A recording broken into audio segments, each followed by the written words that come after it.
Hi friends, welcome to my channel. இந்த வீடியோவில் நம்ம ஆரி ஒர்க்குக்கு ப்ளவுஸ் எப்படி மார்க் பண்ணுறதுங்கிறத பற்றி தான் பார்க்க போகிறோம். நான் இதுக்கு சில்க் காட்டன் மெட்டீரியல் எடுத்திருக்கேன். நீங்கள் சாரீலேயே வரக்கூடிய ப்ளவுஸ் கட் பண்ணி கூட நம்ம இதில் இந்த மெத்தடில் நம்மளால் ஒர்க் பண்ண முடியும். இதுக்கு என்ன மெட்டீரியல் தேவைன்னு பார்த்தீங்கன்னா, ப்ளவுஸ் மெட்டீரியல் எடுத்துக்கோங்க, அளவு blouse, scale, measuring tape, marker, plus இந்த மாதிரி ஒரு ஃப்ரெஞ்ச் கர்வ் எடுத்துக்கோங்க. நம்ம நெக் மார்க் பண்ணுறதுக்கு யூஸ் ஆகும். நார்மலாக அப்படியே கூட கர்வ் போடலாம், பட் ஃப்ரெஞ்ச் கர்வ் வச்சு யூஸ் பண்ணி போடும்போது இன்னும் கொஞ்சம் உங்களுக்கு பர்ஃபெக்டாக கிடைக்கும். ஓகேவா? இது மட்டும்தான். இப்போ எப்படி மார்க் பண்ணலான்னு பார்க்கலாம். இந்த மாதிரி சில்க் காட்டன் ப்ளவுஸ் பார்த்திங்கன்னா, நமக்கு கரைப்பகுதி ஒன்று இருக்கும், இந்த கிளாத் வெட்டிட்டு வர பகுதி ஒன்று இருக்கும். ஸோ அது கொஞ்சம் பிசுறாக சிலும்பலோடு இருக்கும் இல்லையா, அதை விட்டுடுங்க. இது நம்ம துணி கட் பண்ணி கொடுக்குற பகுதி. இது இல்லாமல் இந்த 2 சைடும் பார்த்திங்கன்னா நமக்கு கரைப்பகுதி இருக்கும். இது திக்காக இருக்கும், கொஞ்சம் நமக்கு பிசுறு கிசுறுலாம் எதுவுமே இருக்காது, நீட்டாக இருக்கும், ஃபினிஷிங் இருக்கும். இப்போ இந்த 2 கரைப்பகுதியும் ஒன்றா வச்சு நாம் மார்க் பண்ண போகிறோம். இப்போ இந்த 2 பகுதியும் ஒன்றா இருக்க மாதிரி மடித்து போட்டுக்கோங்க, கிளாத்தை நல்லா மடித்து போட்டுக்கோங்க. ஓகேவா? இப்போ இதில் எப்படி நெக்கு ஃபஸ்ட்டு எப்படி மார்க் பண்ணுறது, பேக் நெக் எப்படி மார்க் பண்ணுறதுங்கிறத பார்த்துக்கலாம். இப்போ இந்த மாதிரி மடித்து போட்டுக்கோங்க. மடித்து போடும்போது உங்களுக்கு இந்த கிளாத்தோட மடிப்பு, அந்த கரைப்பகுதி சொன்னேன் இல்லையா, அது 2ம் உங்களுக்கு ஆப்போசிட் சைடில் இருக்கணும். இந்த மடிப்பு பகுதி நம்மளை பார்த்த மாதிரி இருக்கணும். நம்ம சைடு இந்த மடிப்பு பகுதி இருக்கணும், இந்த சைடு இந்த கரைப்பகுதி இருக்கணும். இந்த மாதிரி ஃபேஸ் பண்ணி கிளாத்தை போட்டு வச்சுக்கோங்க. போட்டுட்டு நீட்டாக ஃபிக்ஸ் பண்ணி வச்சுக்கோங்க. இப்போ அளவு ப்ளவுஸை வச்சு நம்ம மார்க் பண்ண போகிறோம். இது 2 மெத்தடில் நம்ம மார்க் பண்ணலாம். ஒன்று அளவு ப்ளவுஸ் வச்சும் மார்க் பண்ணலாம், இல்லை ப்ளவுஸை மெஷர்மெண்ட் எடுத்தும் மார்க் பண்ணலாம். நான் 2 விதமாகவும் சொல்லித்தரேன். இந்த வீடியோவில் நீங்கள் அளவு ப்ளவுஸை போட்டு அப்படியே எப்படி மார்க் பண்ணுறதுங்கிறத சொல்லித்தரேன். இப்போ இந்த இடத்துல பார்த்தீங்கன்னா நமக்கு இதுதான் இடுப்பு பகுதிக்கு வரப்போகிற போர்ஷன். இங்கே ஒரு 1 இன்ச்சு கேப்பு விட்டு நீங்கள் ஸ்கேல் வச்சு ஒரு லைன் போட்டுக்கோங்க. நார்மல் ப்ளவுஸாக இருந்ததுன்னா இதுக்கப்புறம் 2.5 இன்ச்சு நம்ம மெஷர் வைக்கணும், அளவு வைக்கணும், வச்சு மடித்து அடிக்கிறதுக்கு வைக்கணும். இது அப்படியே அடித்து திருப்ப போகிறோம் இல்லையா, அதனால் அந்தளவுக்கு கேப்பு தேவையில்லை. ஒரு 1 இன்ச்சு ஸ்கேலுக்கு அளவு எடுத்து மார்க் பண்ணிக்கோங்க. இது அப்படியே லைனிங்கில் வச்சு தான் மடித்து திருப்புவாங்க. இப்போ இந்த அளவு ப்ளவுஸை எடுத்துக்கோங்க. ஃபஸ்ட்டு நமக்கு தேவை இந்த அளவு ப்ளவுஸோட உயரம் எவ்வளோங்கிறத பார்க்க போகிறோம். இப்போ இந்த அளவு ப்ளவுஸில் இந்த இடத்துல வச்சுக்கோங்க. நம்ம ஷோல்டரோட மடிப்பு இருக்குது இல்லையா, கரெக்டாக அங்கே டேப்பை ப்ளேஸ் பண்ணிக்கோங்க. இதை ப்ளேஸ் பண்ணிட்டு கரெக்டாக எந்த சுருக்கமும் இல்லாமல் நேராக வச்சு நம்ம ஹிப்பு கரெக்டாக அந்த அளவு வரைக்கும் எடுக்கணும். நம்ம அளவு இருக்கு இல்லையா, ஹிப் அளவு இருக்கு இல்லையா, அந்த அளவுக்கு எடுத்திங்கன்னா எனக்கு இந்த ப்ளவுஸில் 14.5 இன்ச்சு வருது. ஓகேவா? 14.5 இன்ச்சை அப்படியே நம்ம மார்க் பண்ணிக்க போகிறோம். மேலே எந்த அளவும் கூட்ட வேணாம், குறைக்க வேணாம். இது நம்ம போடுறது ரெடி அளவு. ஜஸ்ட்டு நம்ம மார்க்கிங், எதுக்கு, ஒர்க் பண்ணுறதுக்கு மார்க் பண்ண போகிறோம், அவ்வளோதான். அதனால் இந்த அளவு மட்டும் நமக்கு தெரிஞ்சாலே போதுமானது. இந்த ஒரு 4-5 அளவு இருந்தாலே நீங்கள் அழகாக ப்ளவுஸ் மார்க் பண்ணி ஒர்க் பண்ண முடியும். ஓகேவா? இந்த 14.5 இன்ச்சுக்கு மேலே ஒரு மார்க் பண்ணிக்கிறேன் நான். கீழே அந்த லைன் போட்டிருக்கோம்ல, அதுலேருந்து இங்கே மேலே 14.5 இன்ச்சுக்கு ஒரு இடத்துல மார்க் பண்ணிக்கோங்க. மார்க் பண்ணிவிட்டு ஸ்கேல் வச்சு ஒரு லைன் போட்டுக்கோங்க. இந்த இடத்துல லைன் போட்டுட்டு இப்போ இதுலேருந்து தான் நம்ம நெக்கு மார்க் பண்ண போகிறோம். இப்போ இந்த மெத்தடில் நான் என்ன பண்ண போகிறேன்னா, அப்படியே அளவு ப்ளவுஸை இந்த கிளாத் மேலே வச்சு நம்ம தேவையான அளவுகளை மார்க் பண்ணிக்கலாம். அதுக்கு என்ன பண்ணுங்கள், அளவு கரெக்டாக மடிச்சுக்கோங்க. அளவு ப்ளவுஸை கரெக்டாக ஃபோல்டு பண்ணி அதை இந்த கிளாத் மேலே வச்சு அப்படியே நம்ம எப்படி மார்க் பண்ணுறதுங்கிறத பார்க்கலாம். நீட்டாக மடிச்சுக்கோங்க. மடிச்சுட்டு இந்த மடிப்பு பகுதி நம்ம பக்கம் இருக்கணும். ஓகேவா? இந்த ஹைட்டு எடுத்துட்டோம், ஹைட்டு நமக்கு கிடச்சிருச்சு. இப்போ ஹைட்டு மேலே அப்படியே வச்சு இந்த அளவுக்குள்ளே, இந்த கேப்புக்குள்ளே இந்த அளவை ஃபிக்ஸ் பண்ணி நம்ம வரைய போகிறோம். ஸோ நெக்கு எப்படி ப்ளேஸ் பண்ணுறதுன்னு நல்லா பார்த்துக்கோங்க. இந்த நெக்கு நார்மல் யூ நெக்கு தான் கொடுத்துருக்காங்க. இதில் நீங்கள் வேறு மாதிரி நெக்கு வேணும்னா அதுக்கு தகுந்த மாதிரி நம்ம மாற்றிக்கலாம். ஸோ இந்த நெக்கோட சைஸ் பார்த்திங்கன்னா உங்களுக்கு இங்கே கேப் வச்சு நம்ம அளக்கிற மாதிரி இருக்கும் இந்த இடத்துல. ஸோ இந்த இடத்த நம்ம மார்க் பண்ணணும். அது எப்படின்னா, இப்படியே நான் அளவு ப்ளவுஸை அப்படியே போட்டு மார்க் பண்ண போகிறேன். மெஷரிங் எடுக்கும்போது நான் மெஷர்மெண்ட்டு வச்சு எடுக்கும்போது எப்படி அதை மெஷர்மெண்ட் எடுத்து மார்க் பண்ணுறதுங்கிறதையும் சொல்லித்தரேன். இப்போ இதை அப்படியே போட்டு நம்ம மார்க் பண்ணும்போது ஈஸியாக நமக்கு மார்க்கிங் கிடச்சிரும். ஸோ 2யும் போட்டு கன்ஃபியூஸ் பண்ணிக்க வேண்டாங்கிறதுனால தனித்தனி வீடியோவாக தான் நான் போடுறேன். ஸோ இந்த இடுப்பு பகுதி கீழே மார்க் பண்ண கோடு இருக்கு இல்லையா, அது மேலே ப்ளேஸ் பண்ணிக்கோங்க. இப்போ நெக்கை கரெக்டாக இந்த இடத்துல வச்சுக்கணும். நம்ம நெக்கையும் கரெக்டாக இந்த இடத்துல ஃபோல்டிங் வர மாதிரி வச்சுக்கோங்க. ஸ்லீவை இந்த இடத்துல அதாவது ஸ்லீவில் ஷோல்டரை வந்து கரெக்டாக கொஞ்சம் உள்பக்கமாக தள்ளி வச்சுக்கணும். இப்படி விரித்து வச்சோம்னா ஒர்க் பண்ணும்போது அது அப்படியே விரிஞ்சிட்டே போகும். தைக்கும்போது ஷோல்டர் வந்து ப்ராடாக இருக்கிற மாதிரி ஆகிடும். ஸோ அந்த மாதிரி இருக்கக்கூடாது. இந்த ஸ்லீவையும் இந்த மாதிரி ஸ்ட்ரைட்டாக வச்சு ப்ரெஸ் பண்ணி விட்டுக்கோங்க. இப்போ கரெக்டாக ப்ளேஸ் பண்ணிக்கோங்க. இந்த ஆர்ம் ஹோலும் இந்த இடத்துல கரெக்டாக இருக்கணும். சுருக்கம் இல்லாமல் இழுத்து நேராக வச்சு பார்க்கணும். ஸோ நமக்கு இந்த கழுத்து பகுதி வந்து கரெக்டாக கொஞ்சம் உள் பக்கம் இருக்கிற மாதிரியே வச்சுக்கோங்க.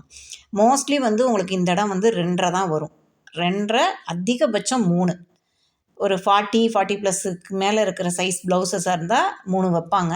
முக்கால்வாசி எல்லாத்துக்கும் இந்த கேப் வந்து 2.5 தான் வரும். ஸோ நான் இங்கே ஒரு மார்க் பண்ணிக்கிறேன். அடுத்து இந்த ஷோல்டரை இந்த இடத்துல கட்டுக்கு மார்க் பண்ணிக்கிறேன். அந்த தையல் இருக்கும் இல்லையா, அங்கே மார்க் பண்ணிக்கோங்க.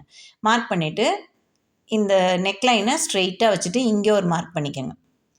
அடுத்து இந்த ஆர்ம் ஹோல் இந்த கட்டு இருக்கு இல்லையா, இந்த இடத்தையும் கரெக்டாக வச்சுட்டு இந்த இடத்துல ஒரு மார்க் பண்ணிக்கோங்க. ஸோ இது ஃபினிஷிங் பாயிண்ட்டு. இதையும் மார்க் பண்ணிட்டீங்க. இப்போ 1 2 3 4 5 இந்த 5 மார்க் இருந்தால் மட்டுமே போதும் நீங்கள் ஒர்க் பண்ணுறதுக்கு. ஓகேவா? நீங்கள் இப்போ இதில் ஆரி ப்ளவுஸ்க்கு மார்க் பண்ணிட்டு ஒர்க் பண்ண போகிறோம், அவ்வளோதான். இது ஆர்ம் ஹோல் கவுக்கு போயிடும். இப்போ இந்த இடத்த வந்து இப்படியே நீங்கள் நேராக வந்து அந்த ப்ளவுஸை வச்சே கூட இந்த நெக்லைன் போடலாம். ஆனால் இன்னும் கொஞ்சம் இது நல்லா உங்களுக்கு பர்ஃபெக்டாக வரணுங்கிறதுக்காக நான் என்ன பண்ணுறேன்னா, ஒரு பாக்ஸ் போட்டு அந்த பாக்ஸில் எப்படி ஒர்க் பண்ணுறதுன்னு பார்த்துக்கோங்க. இப்போ எனக்கு இந்த அளவு பார்த்தீங்கன்னா 3 இன்ச்சு இருக்குது. ஸோ இந்த அளவு நம்ம நெக்கு மார்க் பண்ணோம் இல்லையா, ஷோல்டர் மார்க் பண்ணோம்ல, அது 3 இன்ச் இருக்குது. அப்போ கீழே அந்த நெக்கு மார்க் பண்ணோம்ல, அந்த இடத்துலையும் ஒரு 3 இன்ச்சுக்கு நான் மார்க் பண்ணிக்கிறேன். மார்க் பண்ணிட்டு இந்த 3 பாயிண்ட்டையும் ஜாயின் பண்ணிங்கன்னா ஒரு பாக்ஸ் நமக்கு கிடைக்கும். ஓகேவா? இப்போ இங்கேருந்து ஒரு கோடு போட்டுக்கோங்க. இப்போ இதை ஜாயின் பண்ணுற மாதிரி ஒரு கோடு போட்டோம்னா நெக்குக்கு தேவையான பாக்ஸ் ரெடி. இதில் நம்ம என்ன மாதிரியான நெக்கு வரைய போகிறோமோ அதை வரைஞ்சிக்கலாம். நார்மல் யூ நெக்கா இல்லை கொஞ்சம் வேறு ஏதாவது டிசைன் வர மாதிரி இருந்ததுன்னா அதுக்கு தகுந்த மாதிரி நீங்கள் நெக்கு மார்க் பண்ணி வரைஞ்சிக்கலாம். வேறு மாதிரி டிசைன் நெக்காக இருந்தால் நம்ம பேப்பர் பேட்டர்ன் போட்டுட்டு அதில் வரையலாம். பட் இப்போ நார்மல் யூ நெக்கு எப்படி பண்ணுறதுங்கிறத நான் காமிக்கிறேன். நீங்கள் சும்மா கையில் இப்படி ஒரு கர்வ் மாதிரி கூட போடலாம். இப்படி போட்டு கூட கொண்டு வந்து வளைச்சி கொண்டு வரலாம். பட் பிகினராக இருக்கீங்க அப்படின்னா கொஞ்சம் பர்ஃபெக்ஷன் வேணும் அப்படின்னா இந்த மாதிரி ஸ்கேல் இருக்குது. ஃப்ரெஞ்ச் கர்வ்னு கேட்டிங்கன்னா கிடைக்கும். டெய்லரிங் மெட்டீரியல்ஸ் கிடைக்கிற எல்லா ஷாப்லேயுமே இருக்கும். இதை வச்சுட்டு இப்படி ஒரு லைட்டாக ஒரு கர்வ் போட்டிங்கன்னா முடிஞ்சுது. ஸோ நமக்கு யூ நெக்கு பர்ஃபெக்டாக வந்துருச்சு. ஸோ அவ்வளோதான். இதில் நமக்கு தெரிய வேண்டிய மார்க்கிங் இவ்வளோ தான். இப்போ இந்த பிளேஸுக்குள்ளே தான் நம்ம ஒர்க் பண்ண போகிறோம் நெக்கு. இதை தாண்டி போகக்கூடாது. இப்போ ஏன் இந்த இடத்தையும் நீங்கள் மார்க் பண்ணிக்கிறீங்கன்னு சொல்கிறேன்னா, புட்டாஸ் வைக்கும்போது உள் பக்கம் எங்கேயும் போயிடக்கூடாது. ஸோ அந்த ஆர்ம் ஹோலுக்கு ஒரு பாக்ஸ் போட்டு ஒரு ஸ்கேல் மாதிரி பாக்ஸ் வச்சு அந்த பாக்ஸ் போட்டு அதை முடிவு பண்ணிக்கலாம். ஓகேவா? இந்த ஆர்ம் ஹோலையும் ஒரு பாக்ஸ் மாதிரி போட்டிங்கன்னாக்க அதுக்குள்ளே நம்ம ஒர்க் பண்ணிக்கலாம். ஸோ நெக்லைனையும் சரி இல்லை புட்டாஸ் போடும்போதும் உங்களுக்கு அந்த இடம் டிஸ்டர்ப் ஆகக்கூடாது எங்கேயுமே. அதனால் ரஃப்பாக ஒரு பாக்ஸ் மட்டும் போட்டுக்கோங்க. இப்போ நீங்கள் டெய்லராக இருக்கீங்கன்னா இந்த அளவெல்லாம் உங்களுக்கு ஈஸியாக தெரியும். ஸோ டெய்லரிங் தெரியாதவங்களுக்கு தான் இந்த பேசிக் அளவு மட்டும் தெரிஞ்சாலே போதும். நீங்கள் அழகாக மார்க் பண்ணி ஒர்க் பண்ண முடியும். ஸோ இப்போ இந்த அளவு நான் கொடுத்துட்டேன் உங்களுக்கு. இப்போ இதை நெக்ஸ்ட்டு அடுத்த இன்னொரு பக்கம் இருக்குது இல்லையா, அந்த பக்கத்தில் இது எப்படி இம்ப்ரெஷன் எடுக்கிறதுன்றதை பார்த்துக்கலாம்.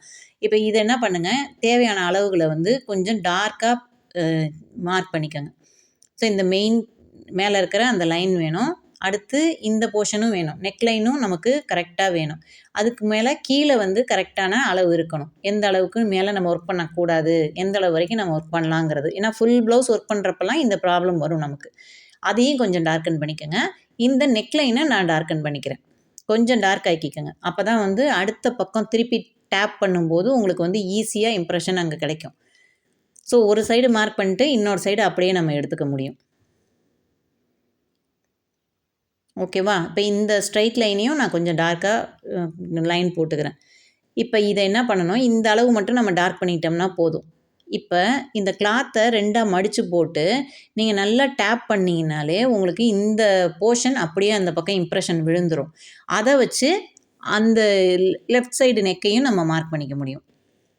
ஓகேவா? ரொம்ப ஈஸியான மெத்தடு தான் இது. இது தெரிஞ்சதுனாலே போதும் உங்களுக்கு. நீங்கள் மெஷரிங் வச்சு எடுக்கணுங்கிறதுல அளவு மெஷரிங் எடுக்கும்போது கூட கொஞ்சம் முன்ன பின்ன வர்றதுக்கு வாய்ப்பு இருக்குது. பட் இந்த மெத்தடில் நீங்கள் போட்டிங்கன்னா உங்களுக்கு அளவு வந்து ரொம்பவே பர்ஃபெக்டாக வரும். ஸோ இந்த மடிப்பை கரெக்டாக மடிச்சுக்கோங்க. இந்த இடம் வந்து கரெக்டாக மடிக்கணும். மடிச்சுட்டு இந்த அளவு நம்ம எங்கே போட்டோன்னு இருக்கு இல்லையா, இதை நல்லா அப்படி தட்டுனீங்கன்னா அந்த சாக் பீஸோட அச்சு அந்த இடத்துல விழுந்துடும் உங்களுக்கு. ஸோ ஈஸியாக அடுத்த பக்கம் எடுத்து உங்களுக்கு இம்ப்ரெஷன் கிடச்சிரும். இப்போ இங்கேயே பார்த்தீங்கன்னா பின்னாடியே தெரியுது. இருந்தாலும் இந்த பக்கம் ஒரு நல்ல ஒரு தட்டு தட்டுனீங்கன்னா, ஃபுல்லாக வந்து எல்லாமே அந்த பக்கம் இம்ப்ரெஷன் விழுந்துரும் உங்களுக்கு. ஸோ இது கொஞ்சம் மெலிஸ் கிளாத்தாக இருக்கிறதுனால தெரியுது. ஒரு சில நேரம் வந்து தெரியாது. இப்போ பாருங்கள், நமக்கு ஃபுல் நெக்கும் கிடச்சிருச்சு. ஓகேவா? இப்போ இதை டார்க்கன் பண்ணிட்டு நீங்கள் ஒர்க் பண்ண ஸ்டார்ட் பண்ண வேண்டியது தான். ஸோ இது நான் கொடுக்கறது எல்லாமே உங்களுக்கு ரெடி அளவு. இதை வச்சு டெய்லர் அப்படியே கட் பண்ணி அப்படியே அவங்க தைக்கிறது தான். ஓகேவா? இதில் நீங்கள் எந்த அளவும் இன்க்ரீஸ் பண்ணியோ டிக்ரீஸ் பண்ணியோ எதுவுமே பண்ண தேவையில்லை. நீங்கள் அப்படியே போட்டு அப்படியே ஒர்க் பண்ணி கொடுத்துட்டிங்கன்னா இந்த அளவு வச்சு அவங்க தைச்சிக்குவாங்க, டெய்லர்ஸ் தைச்சிடுவாங்க. ஸோ இந்த இடத்த கொஞ்சம் டார்க் பண்ணிக்கோங்க. இந்த கர்வை கரெக்டாக வளைச்சிக்கோங்க. நீங்கள் இதை ஃப்ரெஞ்ச் கர்வ் வச்சே கூட கரெக்டாக அந்த இடத்த கொண்டு போய்க்கலாம், வளைச்சிக்கலாம். ஓகேவா? இப்போ இந்த மேலே இருக்க லைனையும் கொஞ்சம் கரெக்ட் பண்ணிக்கோங்க. சைடில் ஆர்ம் ஹோல் லைன் இருக்கு இல்லையா, அதையும் வந்து கரெக்டாக மெஷர் பண்ணிக்கோங்க. அப்போ தான் இந்த சைடு புட்டா போடும்போது கரெக்டாக உங்களுக்கு வந்து வரும். ஸோ எல்லாத்தையும் இந்த இதை மட்டும் கொஞ்சம் டார்க்காக மார்க் பண்ணிக்கோங்க. ஸோ இப்போ நமக்கு நெக் லைன் கிடச்சிருச்சு. ஓகேவா? இந்த நெக்கில் தான் ஃபஸ்ட்டு நீங்கள் வந்து ஒரு ஜரி லைன் போடணும். இதுக்கப்புறம் உள்பக்கமாக இன்னும் 2 ஜரி லைன் போட்டிங்கன்னா டெய்லர்ஸ் மடக்கி அடித்து தைக்கும்போது உங்களுக்கு வந்து அளவு மாறாது. ஸோ இதுக்கப்புறம் 3 இது போட்டுக்கோங்க, 3 ஜரி போட்டுக்கோங்க. வெளிப்பக்கம் நீங்கள் உங்களோட ஒர்க்கு சுகர் பீடா, ஸ்டோன் செயினா என்ன வேணுமோ அதை நம்ம ஒர்க் பண்ணிக்கலாம். இது வந்து இடுப்போட அளவு. ஸோ இது வரைக்கும் தான் நீங்கள் ஒர்க் பண்ணணும். இந்த ஏரியாவில் எங்கே வேணாலும் ஒர்க் பண்ணிக்கலாங்கிற மாதிரி. ஃபுல் ப்ளவுஸ் ஒர்க் பண்ணும்போது இந்த அளவோடு ஒர்க் பண்ணிக்கோங்க. நீங்கள் ஃபுல் ப்ளவுஸ் ஒர்க் பண்ணுறீங்கன்னா இந்த இடத்துல ஒரு நாட்டு பிடிப்பாங்க இல்லையா, இது டாட்டு பிடிப்போம் இல்லையா, அதுக்கு இந்த ஸ்பேஸை விட்டுட்டு நீங்கள் மற்ற இடத்துல இது போடுங்க, டிசைன் போடுங்க. இல்லை புட்டா வைக்கிறதுனாலும் அந்த இடத்துல விட்டுட்டு போடுங்க. இல்லைனா தையல் போடும்போது அடிபடும் அது. ஸோ இப்போ பேக் நெக்கு நமக்கு முடிஞ்சிருச்சு. இப்போ இந்த கிளாத்தோட ஒரு எண்டில் நான் பேக் நெக்கு மார்க் பண்ணியிருக்கேன். இதோட ஆப்போசிட் எண்டில் அப்படியே நம்ம வந்து ஸ்லீவ் மார்க் பண்ண போகிறோம். ஓகேவா? இப்போ இது வந்து பிளெயின் கிளாத்தாங்கிறது, அதாவது இந்த கிளாத்துங்கிறதுனால ப்ராப்ளம் இல்லை.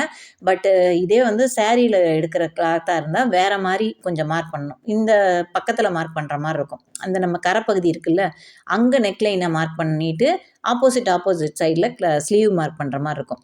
இப்போ நான் அந்த எண்டில் பேக் நெக்கு மார்க் பண்ணிட்டேன். இப்போ இந்த எண்டை வந்து 4ஆக மடித்து போட்டுக்கிறேன் நான். இப்போ இந்த கரைப்பகுதி 2, அது இன்னொரு மடிப்பும் வரும். அந்த மாதிரி 4ஆக மடித்து போட்டுக்கோங்க. மடித்து போட்டுட்டு மடிப்பு பக்கம் நம்ம பக்கம் இருக்கணும். அந்த கரைப்பகுதி நமக்கு ஆப்போசிட்டில் இருக்கிற மாதிரி ஃபிக்ஸ் பண்ணிக்கோங்க. ஓகேவா? இப்போ இந்த பாருங்கள், இந்த பக்கம் இந்த 2 கரைப்பகுதி இருக்குது, இன்னொரு போர்ஷனும் அங்கே இருக்குது. 4 மடிப்பாக நான் மடிச்சிருக்கிறதுனால இப்படி இருக்குது. ஸோ இப்போ இதை வந்து இங்கே பாருங்கள், தெரியுதா? 2 போர்ஷன், அந்த ஒரு அடுத்த போர்ஷன் இருக்குது. இந்த பக்கம் என் பக்கம் மடிப்பு பகுதி வர்ற மாதிரி வச்சுருக்கேன். இந்த சிலும்பல் எல்லாத்தையும் வெட்டி கரெக்ட் பண்ணிக்கோங்க. கரெக்ட் பண்ணிவிட்டு இப்போ இந்த இடத்துல என்ன பண்ண போகிறோன்னா, ஸ்லீவோட எட்ஜு அதுவுமே வந்து அடித்து தான் திருப்ப போகிறோம் நம்ம. ஸோ மடித்து அடிக்க போகிறதில்ல, பைப்பிங் இது கொடுக்க போகிறதில்ல. அதனால் என்ன பண்ணலான்னா, டைரெக்டாக நம்ம வந்து ஒரு 1/4 இன்ச்சு இல்லை 1/2 இன்ச்சு கூட நீங்கள் வந்து கேப் விட்டு ஒரு லைன் போட்டுக்கோங்க முதல்ல இந்த இடத்துல கீழே. ஸோ அன்ஈவனாக இருந்தால் கூட அதை கட் பண்ணிவிட்டு நம்ம மடித்து தைக்கிறதுக்கு வசதியாக இருக்கும். நான் ஒரு 1/4 இன்ச்சு மட்டும் விட்டுட்டு இந்த இடத்துல ஒரு மார்க்கிங் கொடுத்துக்கிறேன். ஸோ இப்போ ஸ்லீவை கரெக்டாக இந்த கோட்டு மேலே வச்சு ப்ளேஸ் பண்ணிக்கோங்க. இப்படி ப்ளேஸ் பண்ணிவிட்டு இந்த ஸ்லீவு, இந்த ஆர்ம் ஹோல் இதெல்லாம் வந்து கரெக்டாக இருக்கிற மாதிரி, சுருக்கம் இல்லாத மாதிரி எடுத்து விட்டுக்கோங்க. இப்போ நீங்கள் இப்படி ப்ளேஸ் பண்ணும்போதே உங்களுக்கு இந்த ஷேப் வந்து கரெக்டாக இருக்குதா அப்படிங்கிறது உங்களுக்கு தெரிஞ்சிடணும். ஸோ இது வந்து நான் என்னென்னா ஒர்க்கிங் ஏரியாவுக்கு தான் மார்க்கிங் கொடுக்குறேன். ஓகேவா? நீங்கள் எந்த அளவுக்கு ஒர்க் பண்ண போகிறீங்களோ அந்த ஏரியா மட்டும்தான். இப்போ இந்த தையல் இருக்கு இல்லையா, ஷோல்டர் தையலில் ஒரு மார்க்கு, ஆர்ம் ஹோல் ஒரு மார்க்கு, இந்த ஸ்லீவோட அகலம் ஒரு மார்க்கிங் கொடுத்துட்றேன். இப்போ இந்த 3 அகலம், இந்த 3 மெஷர்மெண்ட்டு மட்டும் நமக்கு இருந்தால் போதும். ஆர்ம் ஹோல்லேருந்து ஸ்லீவோட அகலத்துக்கு ஒரு கோடு போட்டுருங்க. போட்டாச்சு. இப்போ இந்த ஷோல்டர்லேருந்து ஆர்ம் ஹோலுக்கு நம்ம கொஞ்சம் இப்படி மேலே வளைச்சி கொண்டு போனோம்னா ஸ்லீவ் வந்து கிடச்சிரும். அதை வந்து என்னென்னா கொஞ்சம் டாட்டடாக வச்சுட்டு கொண்டு போங்க. மேலே கொஞ்சம் அப்படி கொண்டு வந்து கீழே கொண்டு வரும்போது கொஞ்சம் வளைச்ச மாதிரி கொண்டு வரணும். இவ்வளோ தான் ஸ்லீவ் மார்க்கிங்கே. இப்போ இதை வந்து இன்னும் ஈஸியாக எப்படி மார்க் பண்ணலான்னு சொல்கிறேன். நீங்கள் அந்த அளவு ப்ளவுஸை எடுத்துக்கோங்க. அளவு ப்ளவுஸை கரெக்டாக அந்த கீழே அந்த அளவு இருக்குது இல்லையா, உயரம் இருக்குது இல்லையா, அங்கே வச்சு கரெக்டாக ப்ளேஸ் பண்ணிக்கோங்க. ப்ளேஸ் பண்ணிவிட்டு இந்த தையல் மேலே உங்கள் கையை வச்சுக்கோங்க, விரலை வச்சுக்கோங்க. இந்த பக்கம் கை விரல் இருக்கு இல்லையா, இது இந்த மாதிரி அழுத்தி பிடிச்சிட்டு இப்படி பிடிச்சிக்கிட்டு இந்த பக்கம் எடுத்து இங்கே ஒரு மார்க் கொடுத்துக்கோங்க. ஓகேவா? கரெக்டாக அந்த தையல் மேலே விரலை வச்சு வச்சு ஒவ்வொரு மார்க் கொடுத்துக்கிட்டே வாங்க. இப்படி கொடுக்கும்போது இன்னும் பக்கத்தில் வேணுனாலும் கொடுத்துக்கோங்க. இப்படி கொடுத்துட்டே வரும்போது உங்களுக்கு அந்த வளைவு கரெக்டாக வந்துடும். ஈஸியாக நம்ம மார்க் பண்ணிடலாம். இல்லை பெரிய நோட்டு தைக்கிற ஊசி இருக்குல்ல, அதால் 4 ஹோல்ஸ் போட்டிங்கனாலும் அந்த ஹோல்ஸ் எல்லாத்தையும் ஜாயின் பண்ணிங்கன்னா உங்களுக்கு கரெக்டாக வந்துடும். ஓகேவா? இப்போ இந்த மாதிரி மார்க் பண்ணிவிட்டு எடுத்து பார்த்தீங்கன்னா உங்களுக்கு அந்த மார்க்கிங் தெரியும். அந்த டாட் எல்லாத்தையும் ஜாயின் பண்ணிட்டீங்கன்னா உங்களுக்கு ஸ்லீவு கரெக்டாக வந்துடும். ஓகேவா? இதுக்கு மேலே 1/4 இன்ச்சு விட்டு வெட்டி தச்சிருவாங்க அவங்க. ஸோ இது வந்து உங்களோட ஒர்க்கிங் ஏரியா. இப்போ இதோட ஸ்லீவில் ஒரு ஸ்லீவில் ஒரு போர்ஷன் தான் நம்ம வரைஞ்சிருக்கோம். இப்போ அடுத்த போர்ஷன் அதே மாதிரி இந்த துணியை வந்து இப்படி மடித்து போடுங்க. கரெக்டாக ஈவனாக மடித்து போடணும். மடித்து போட்டு அதே மாதிரி டேப் பண்ணிங்க அப்படின்னாக்க அந்த இம்ப்ரெஷன் ஸ்லீவோட அடுத்த பகுதிக்கும் விழுந்துடும். இப்படி கரெக்டாக மடித்து போட்டுக்கோங்க. மடித்து போட்டு இந்த இடத்துல நல்லா அந்த டேப் பண்ணிங்கன்னா அந்த இம்ப்ரெஷன் இந்த பக்கமும் விழுந்துடும். நல்லா தட்டி விட்டுக்கோங்க. நார்மல் சாக் பீஸ் கூட யூஸ் பண்ணிக்கலாம், இல்லை இந்த டெய்லர்ஸ் சாக் கூட யூஸ் பண்ணிக்கோங்க. ஆனால் அதுலேயே வந்து ஒரு மெழுகு சாக்கு இருக்குது, அதில் போட்டிங்கன்னா இம்ப்ரெஷன் விழாது. இந்த மாதிரி சாக் பீஸ் போட்டிங்கன்னா தான் உங்களுக்கு வந்து இம்ப்ரெஷன் கிடைக்கும். ஸோ நம்மளோட ஸ்லீவு ரெடி ஆகிடுச்சு. மீதி இருக்க போர்ஷன் எல்லாத்தையும் நல்லா டார்க்காக வரைஞ்சி விட்டுக்கோங்க. இப்படி வரையும் போது நீங்கள் marking pencil, glass marking pencil use பண்ணோம்ல, அதை யூஸ் பண்ணி கூட வரைஞ்சிட்டிங்கன்னா அலையாமல் இருக்கும். இப்போது இந்த கர்வ்லேருந்து எல்லாமே நம்ம வந்து டீட்டெயிலாக நல்லா டார்க்காக வரைஞ்சி விட்டுருங்க. ஓகேவா? இப்போ இது வந்து எப்பயுமே ஆரி ஒர்க்கு ப்ளவுஸு ஸ்லீவ் ஒர்க் பண்ணும்போது லெஃப்ட் சைடை ஒர்க் பண்ணுங்கள் ஃபஸ்ட்டு. அதில் ஏதாவது நம்ம மிஸ்டேக் பண்ணுறோன்னா கூட ரைட் சைடில் அதை நம்ம கரெக்ஷன் பண்ணிக்கலாம். ஓகேவா? இப்போ இதில் வந்து இந்த ஆம்ஹோல் கர்வ் கொடுக்கணும் இல்லையா, அதை வந்து இப்போ இப்படி மடித்து போடும்போது நமக்கு இந்த பக்கம் வரும். லெஃப்ட் சைடுக்கு இந்த பக்கம் வரும். ஆம்ஹோல் கர்வ் கொடுக்கணும். ஸோ அதை இந்த இடத்துல லைட்டாக ஒரு கர்வ் மட்டும் கொடுங்க. அது ஒரு சில டெய்லர்ஸ் அந்த கர்வ் கூட நாங்கள் எடுக்க மாட்டோங்கிறாங்க. பட் நமக்கு கஸ்டமர்ஸ்க்கு அது வந்து ஏன் பண்ணலன்னு கேட்டக்கூடாது. அதனால் நீங்கள் வந்து லைட்டாக சின்னதாக இந்த இடத்துல ஒரு கர்வ் கொடுத்துக்கிட்டிங்கன்னா போதும். ரொம்ப பெருசாலாம் தேவையில்லை. இதுவுமே வந்து எதுக்கு தேவைப்படும்னா, நீங்கள் ஃபுல் ப்ளவுஸ் ஸ்லீவ் ஒர்க் பண்ணுறீங்கன்னா தான் இந்த மார்க்கிங்கும் தேவை. அந்த ஆம்ஹோல் கர்வும் தேவை. இல்லைன்னா நீங்கள் பாட்டுக்கு வெறும் சின்ன புட்டா தான் வைக்க போகிறீங்கன்னா அந்தளவுக்கு நம்ம டீட்டெயிலாக மார்க் பண்ணணுங்கிற அவசியம் கூட இல்லை. இப்போ ஸ்லீவ் முடிஞ்சிச்சு, ஒரு ஸ்லீவ் முடிஞ்சிச்சு.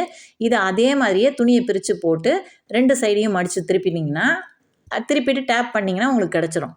இப்போ இதிலே பார்த்தீங்கன்னா இந்த இம்ப்ரெஷன் லைட்டாக இந்த பக்கம் இருக்குது. எனக்கு தெரியுதான்னு தெரியல வீடியோவில் உங்களுக்கு. எனக்கு நல்லா தெரியுது. ஸோ இதை அப்படியே நான் என்ன பண்ணுறேன், மடித்து போட்டு அதே மாதிரி நெக்லைனை எப்படி நம்ம டேப் பண்ணோமோ அதே மாதிரி இதையும் டேப் பண்ணிட்டீங்கன்னா அடுத்த ஸ்லீவு இந்த பக்கம் உங்களுக்கு இம்ப்ரெஷன் கிடச்சிரும். ஸோ ஈஸியாக 2வது ஸ்லீவையும் நீங்கள் மார்க் பண்ணிக்கலாம். ஓகேவா? இந்த இம்ப்ரெஷன் தெரியுதா உங்களுக்கு? இதை நல்லா டேப் பண்ணி கொடுங்க. டேப் பண்ணிட்டீங்கன்னா உங்களுக்கு வந்து அந்த இம்ப்ரெஷன் அங்கே விழுந்துடும். இப்போ இந்த இம்ப்ரெஷனை டார்க்கன் பண்ணி மார்க் பண்ணிக்கிட்டிங்கன்னா முடிஞ்சுது. 2 ஸ்லீவும் நமக்கு கிடச்சிரும். ஸோ ரைட் சைடுக்கு இந்த ஆம்ஹோல் கர்வ் இந்த பக்கம் வந்துடும், லெஃப்ட் சைடுக்கு அந்த பக்கம் போயிடும். ஓகேவா? ஸோ செகண்ட் ஸ்லீவும் ஈஸியாக நம்ம மார்க் பண்ணியாச்சு. இப்போ அடுத்து இருக்கிறது ஃப்ரண்ட் நெக் மட்டும்தான். ஒரு எண்டில் பேக் நெக் மார்க் பண்ணியிருக்கேன். அதோட ஆப்போசிட்டில் 2 ஸ்லீவ் மார்க் பண்ணிட்டேன். இப்போ 2க்கும் நடுவில் இருக்க சென்ட்ரு போர்ஷனில் நான் வந்து ஃப்ரண்ட் நெக்கை மார்க் பண்ணி காமிக்கிறேன். இப்போ இந்த ஃப்ரண்ட் நெக் வந்து இப்போ இந்த 2 இடத்துலையும் வந்துருச்சா, ஸ்லீவ் இங்கே ஒன்று இங்கே ஒன்று வந்துருச்சு. உங்களுக்கு இது பிரச்சனையே இல்லை, 2மே முடிஞ்சிடும். ஸ்லீவ் அட்டாச் பண்ணும்போது, ஃப்ரேமில் அட்டாச் பண்ணும்போது கிளாத்து கொடுத்து அட்டாச் பண்ணிக்கோங்க கீழே. இப்போ இந்த இடத்துல நான் இங்கே வந்து என்ன பண்ண போகிறேன்னா, ஒரு சிலர் என்ன கேட்பாங்கன்னா ஸ்ட்ரெயிட்டாகவே எனக்கு போடுங்க ஃப்ரண்ட் நெக்கம்பாங்க. ஸோ அதுக்கு கேப் விட்டுட்டு நம்ம ஃப்ரேமில் ஃபிக்ஸ் பண்ணணும் இல்லையா, அந்த ஃப்ரேமுக்கான கேப்பையும் விட்டுட்டு கொஞ்சம் கீழே தள்ளி ஃப்ரண்ட் நெக்கை மார்க் பண்ணிக்கணும். இப்போ இதில் வந்து நான் ஸ்ட்ரெயிட்டாக வச்சு மார்க் பண்ணுறதுனாலும் நான் பண்ணலாம்.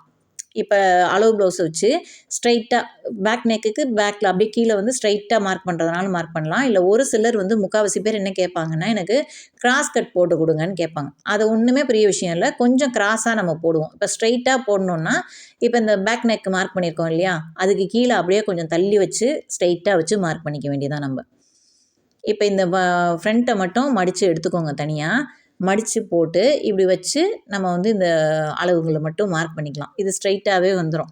அது நீங்கள் கஸ்டமர்கிட்ட கேட்டுக்கோங்க, ஃப்ரண்ட்டு வந்து ஸ்ட்ரைட்டாக வேணுமா கிராஸாக வேணுமா அப்படின்னு. முக்கால்வாசி கிராஸாக போடுறதா நிறைய பேர் விரும்புவாங்க.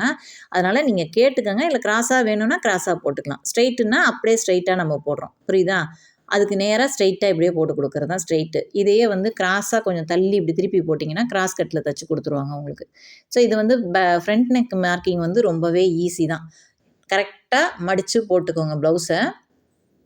நெக்கை வந்து சுருக்கம் இல்லாமல் இப்படி நேராக வச்சுக்கோங்க. சுருக்கம் இல்லாமல் வச்சுட்டு இப்போ இங்கே மேலே பார்த்தீங்கன்னா இந்த இடத்த மார்க் பண்ணிக்கிறேன். ஷோல்டர் 2 ஷோல்டரையும் ஆரம்பம் எண்டிங் இந்த ஷோல்டர் மார்க் பண்ணிக்கிறேன். இந்த ப்ளவுஸ் கொக்கி பீஸை நான் மார்க் பண்ணிக்கிறேன். இப்படியே வச்சு கூட நீங்கள் ரவுண்டு வரைஞ்சிக்கலாம். நெக்கோட ரவுண்டாக வரைஞ்சிக்கலாம். ஓகேவா? ஃப்ரண்ட் நெக்கும் ஈஸியாக மார்க் பண்ணியாச்சு. மேலே இந்த பேக் நெக்கோட இதில் வந்து டிஸ்டர்ப் ஆகாத அளவுக்கு நீங்கள் மார்க்கிங் போட்டுக்கோங்க. இந்த அளவை ஒரு கோடு போட்டுக்கோங்க. ஸோ அந்த ஆம் ஹோல் வரணும் இல்லையா, அதுக்காக அந்த இடத்துல கோடு போட்டுக்கோங்க. இதுதான் நீங்கள் வந்து ஒர்க் பண்ண போகிற ஏரியா. அந்த கோட்டு மேலே ஃபஸ்ட்டு ஜரி, அதுக்கப்புறம் உள்ள 2 ஜரி லைன் கொடுத்துட்டு இந்த பக்கம் உங்களோட ஒர்க்கை வந்து இந்த கோட்டுக்குள்ளே நீங்கள் ஃப்ரண்ட் லைனை முடிச்சுக்கலாம். ஃப்ரண்ட் நெக்கை முடிச்சுக்கலாம். ஓகேவா? இவ்வளோ தான் ப்ளவுஸ் மார்க்கிங். இது வந்து ப்ளவுஸை அப்படியே போட்டு மார்க் பண்ணுறது எப்படிங்கிறத நான் இந்த வீடியோவில் சொல்லிட்டேன். நெக்ஸ்ட்டு வீடியோவில் ஒரு ப்ளவுஸை அளவு எடுத்து எப்படி நம்ம மார்க் பண்ணுறதுங்கிறதையும் நான் உங்களுக்கு நெக்ஸ்ட் வீடியோவில் டீட்டெயிலாக உங்களுக்கு சொல்லித்தரேன். ஓகேவா? இப்போ இந்த இது புரிஞ்சிருக்கும்னு நினைக்கிறேன். இதில் ஏதாவது டவுட் இருந்ததுன்னா கமெண்ட்ஸில் கேளுங்க. இல்லை நம்ம வாட்ஸ்அப் குரூப்பில் இருக்கீங்கன்னாலும் வாட்ஸ்அப் குரூப்பில் சொல்லுங்கள். என்ன டவுட் இருந்தாலும் நான் கிளியர் பண்ணித்தரேன். இதில் எதுனா இன்னும் எதுவும் வேணும், என்ன டீட்டெயில் வேணும்னாலும் சொல்லுங்கள். நான் உங்களுக்கு டீட்டெயிலாக இன்னும் சொல்லித்தரேன். நம்ம சேனலை சப்ஸ்கிரைப் பண்ணி வச்சுக்கோங்க. அடுத்து வந்து அடுத்தடுத்து வீடியோஸ் நிறையா வர இருக்குது. அடுத்து வந்து அட்வான்ஸ் லெவலும் வர்றதுக்கு இருக்குது. நெக்ஸ்ட் வீடியோவில் பார்க்கலாம். தேங்க்ஸ் ஃபார் வாட்சிங்.